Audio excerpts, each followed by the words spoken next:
15 साल के होराइजन से ये इन्वेस्टमेंट कर रहे हैं और इनका निवेश है जो निवेश आप देख रहे हैं। इससे पहले इन्होंने सबसे पहली स्कीम जो मुझे लगी है उसमें बताया कि एसबीआई का स्मॉल कैप था जो इन्होंने अभी रोक दिया है। उसके बाद आते हैं जहां पर अभी ये कर रहे हैं।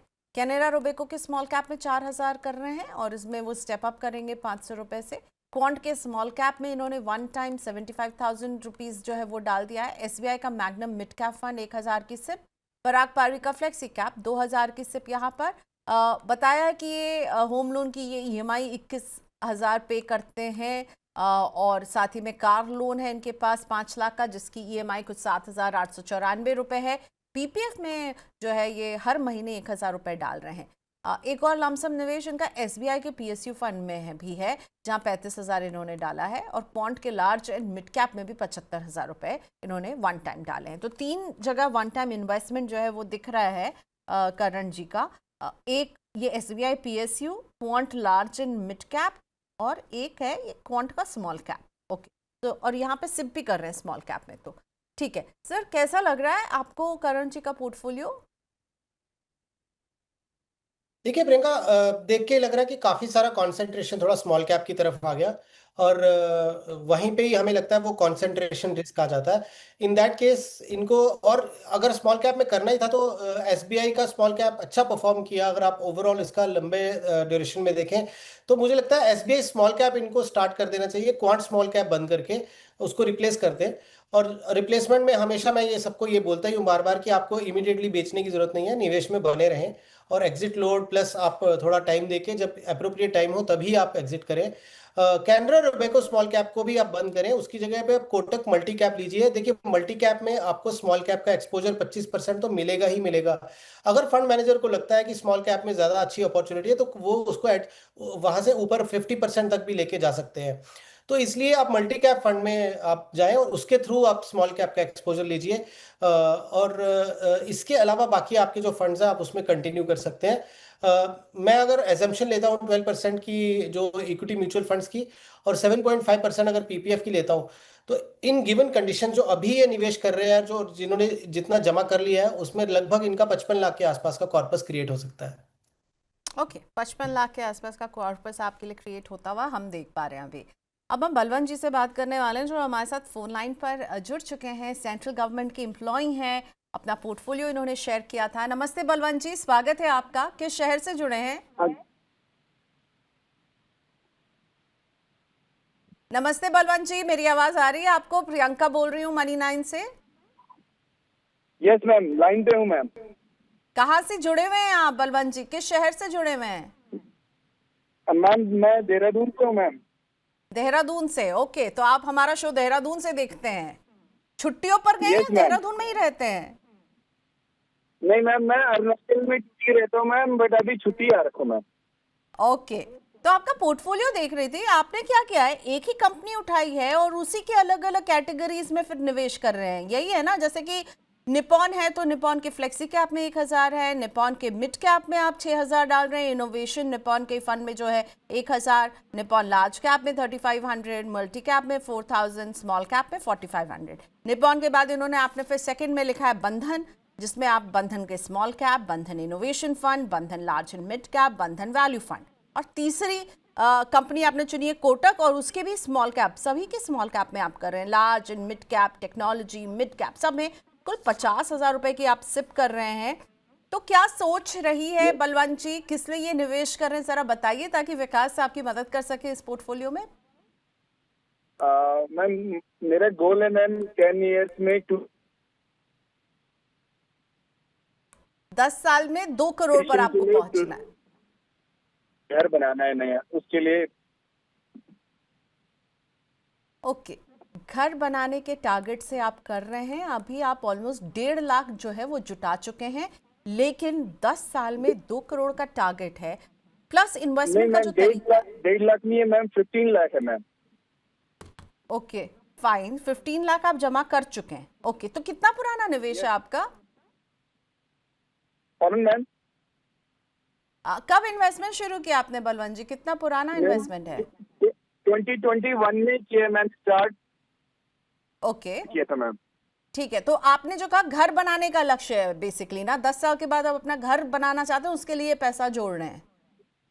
यस मैम, और मेरी डॉटर है मैम, अभी she is in class 7th, और उसके लिए भी मतलब एजुकेशन के लिए मैम, दोनों चीज के लिए। ठीक है, तो एक घर बनाना, दूसरा बिटिया की पढ़ाई, इन दोनों के लिए 2021 से निवेश कर रहे हैं। 15 लाख की किटी जो है वो हो चुकी है, फंड जमा हो चुका है। अब पूछते हैं विकास जी से। विकास जी, लंबा पोर्टफोलियो बलवंत जी ने क्रिएट किया है, एक ही 3 कंपनी उठाई हैं, उनके ही अलग अलग कैटेगरी में निवेश किया है। ये स्टाइल ऑफ इन्वेस्टमेंट जो इनका है, आपको कैसा लग रहा है? कुछ आप चेंज करेंगे या जैसा चल रहा है वैसा ही चलने दें? प्लस 10 साल में 2 करोड़ अचीवेबल लग रहा है आपको बलवंत जी के लिए? देखिए, थोड़ा डिफरेंट सा लगा क्योंकि 14 स्कीम्स है बलवंत जी आपकी, और 3 ही फंड हाउसेज में पूरा 14 की 14 स्कीम्स हैं। आइडली आइडियल जो पोर्टफोलियो होता है वो 7 to 8 स्कीम्स से ज़्यादा नहीं होनी चाहिए, और एटलीस्ट आपका एक्सपोजर 4 फंड हाउस में तो होना ही चाहिए। बट नेवरदलेस अभी तक जो आपने निवेश किया है वो फंड हाउस में कोई प्रॉब्लम नहीं है। यहाँ पे हम थोड़ा सा पोर्टफोलियो को रिस्ट्रक्चरिंग इस तरीके से कर सकते हैं कि आप क्या करें। एक तो इनोवेशन फंड जो आपने दोनों लिए हैं वो बहुत हाई रिस्क एक वो होती है, कैटेगरी है, बिकॉज इनोवेशन में ये हो गया कि जो इनोवेशंस हो रही हैं, नई कंपनीज जो आ रही हैं, उन कंपनीज को ढूंढा जाता है, और फिर उसमें वो, क्योंकि वो हाई रिस्क होती है, बिकॉज इनोवेशन आगे उस कंपनी को उतना अच्छा स्केल अप करवा पाएगी नहीं करवा पाएगी, या वो प्रोडक्ट मार्केट में चलेगा नहीं चलेगा, तो बहुत सारी चीज़ें होती हैं। इसलिए मुझे लगता है क्योंकि आपका लक्ष्य है डॉटर की एजुकेशन का है, घर बनाना है, तो ऐसे केस में पोर्टफोलियो को थोड़ा सा लेस एग्रेसिव बनाना चाहिए, और ऐसे फंड्स जो बहुत ज़्यादा वॉलेटिलिटी कैरी करते हो तो उन फंड्स में निवेश ना ही करें तो ज़्यादा बेटर है। तो इन दैट केस जो दो आपके इनोवेशन फंड्स हैं आप वो दोनों बंद करिए, और जब आपको लगे कि वो 1 साल कंप्लीट हो चुका है, एग्जिट लोड नहीं है, और मुझ लास्ट अगर 1 ईयर में देखेंगे तो दोनों इनोवेशन फंड ने कुछ अच्छा परफॉर्म किया भी नहीं है। तो अगर आपकी रिटर्न जो बन रही है वो देख लीजिएगा कि आपका कैपिटल गेन्स के अंदर आता हो, तो वो निकाल के जो दूसरी स्कीम्स हैं उसमें आप टॉप अप कर सकते हैं। इसके अलावा जो है निपॉन का लार्ज कैप आप बंद कर दीजिए, और निपॉन फ्लेक्सी कैप की जो सिप है वो अमाउंट बढ़ा दीजिए। तो एक ये करिए, तो उससे क्या होगा कि 2 आपके इनोवेशन वाले जो फंड्स हैं वो हमने बोला स्टॉप करने को, एक आप जब निपॉन लार्ज कैप को फ्लेक्सी कैप के साथ मर्ज कर देंगे तो एक और आपकी कम हो जाएगी, तो यहाँ 3 स्कीम्स आपकी कम हो जाएंगी।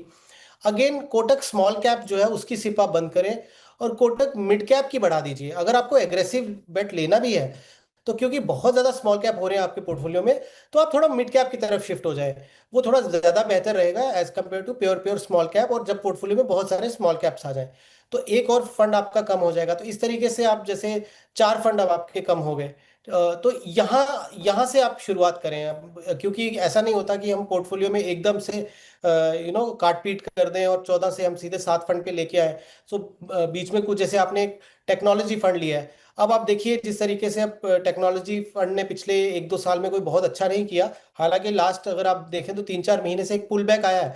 लेकिन जब कभी आपको लगे कि टेक्नोलॉजी या आईटी सेक्टर की जो अच्छी रैली हो गई है, पीक आउट हो गया है, आपके जो लॉन्ग टर्म एवरेज है उससे ऊपर अगर आपकी फंड की रिटर्न आ रही है, तो फिर आप उसमें एग्जिट करिएगा। क्योंकि सेक्टर फंड्स में बलवंत जी एग्जिट बहुत ज़रूरी होती है, बिकॉज सेक्टर फंड्स बहुत ही वॉलेटिलिटी वाले होते हैं, और अगर पीक साइकिल में आप नहीं निकल पाए और साइकिल कहीं वो मान लीजिए छूट गया और वापस आप वो डाउनवर्ड साइकिल में अगर आप फंस गए, तो ये एक लंबे समय के लिए आपका जो फंड है वो अटक जाएगा। तो अभी फिलहाल के लिए बने रहें। तो इस तरीके से ज़रूर ध्यान रखें कि आपको जहां अपॉर्चुनिटी मिले, बाकी आप फंड्स जो है अपने कंटिन्यू कर सकते हैं। जो आपने अभी बताया कि 50,000 का आपका सिप चल रहा है, 15 लाख का आपने जो है कॉर्पस ऑलरेडी जमा कर दिया हुआ है। मैं अगर मान लीजिए अगेन एग्जम्पशंस करता हूँ 12% की, तो रफली 1 करोड़ 60 लाख के आसपास बनेगा, और यही अगर 15% से ग्रो किया तो 1 करोड़ 90 लाख के आसपास बन सकता है। और फिर अगेन मैं यही बोलूंगा कि बीच में बहुत सारे आपकी फंड्स की ऐसी फंड्स हैं जो 12% से ऊपर ही ग्रो किए हैं। अगर उनका लॉन्ग टर्म का भी अगर आप 10 साल का भी अगर टाइम होराइजन देखें तो उनका रिटर्न जो है 12 से ऊपर का ही रहा है। तो मुझे नहीं लगता कि बहुत डिफिकल्टी होगी आपको 2 करोड़ जमा करने के। बट एक चीज जरूर बोलता हूं कि जब भी आपको बन पड़े आप अपना टॉप अप करते रहें, एडिशनल परचेज करें। जब मार्केट गिरती है उस समय आप जरूर टॉप अप करें, या फिर कभी आपको, जैसे अगर आप जॉब करते हैं या बोनस अपना जॉब करते हैं, तो अगर बोनस आता है या किसी तरह का इंक्रीमेंट होता है तो आप उसमें जो है इजाफा करें अपने इन्वेस्टमेंट्स में। बेयर मिनिमम अगर 55,000 की आप सिप चला के रखते हैं तो भी आपका टारगेट जो है वो पूरा होने के चांसेस है। बट अगर 60,000 का सिप कर लेंगे तो बहुत ही कंफर्टेबली आप जो है वो अपना टारगेट पूरा कर लेंगे। ये भी हो सकता है कि 60,000 में आपका जो है टारगेट से भी ऊपर आपका पैसा बन जाए। तो आइडिया यही होता है कि आपको बहुत नेक टू नेक ना चलें, जितना ज़्यादा जमा हो जाए उतना अच्छा होता है। ये कुछ चेंजेस थी जो मैंने आपको बताई।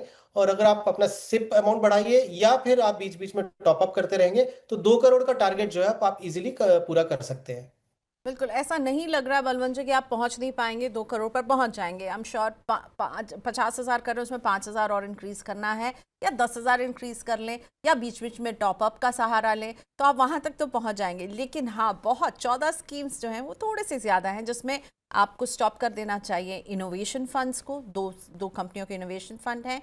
निपॉन के लार्ज कैप की जगह आप निपॉन के फ्लेक्सी कैप में अपने एलोकेशन को बढ़ाइए। कोटक के स्मॉल कैप को आप जो है वो बंद करके कोटक के ही मिड कैप में एलोकेशन को बढ़ाइए। तो थोड़ा सा अपने पोर्टफोलियो के बिखराव को कम करने की कोशिश यहाँ पर हम कर रहे हैं। I hope that helps you. पर हाँ, 2 करोड़ बिल्कुल अचीवेबल है और हमारी शुभकामनाएं आपके साथ हैं।